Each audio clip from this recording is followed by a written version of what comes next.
Hello everyone, my name is NRGGaming and today's video is going to help you decide whether you should make 30 or 60 FPS videos.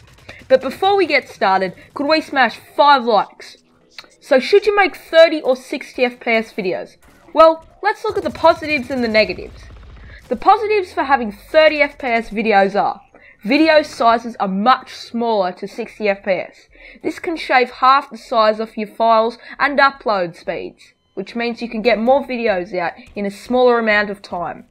The next upside to having a 30 FPS video is it will not lag you as much whilst recording.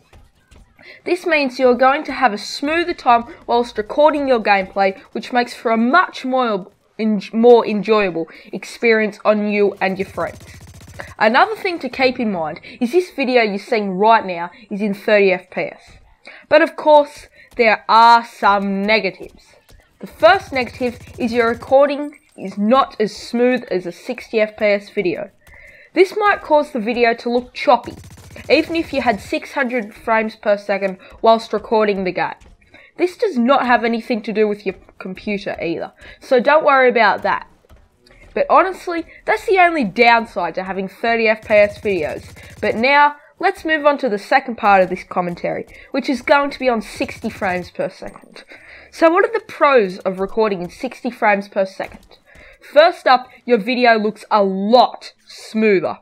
I would have liked to have done a comparison of a 30 FPS video to a 60 FPS video, but sadly Adobe Premiere Pro would not let me do this.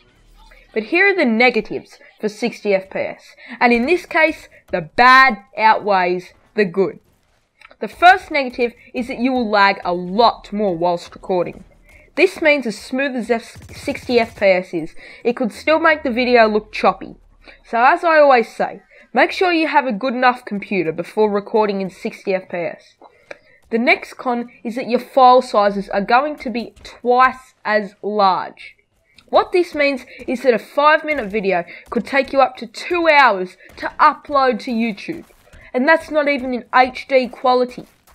Also, your videos are going to take up a lot more space on your computer. So I recommend recording to an external hard drive, whether that be a USB or a second hard drive. So in this case, if you have a PC and decent internet, I highly recommend recording in 60 FPS, just for that extra quality boost.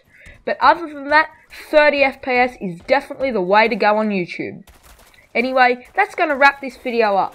From now on, I'll only be uploading a video every second day. Hope you enjoyed the video, and peace!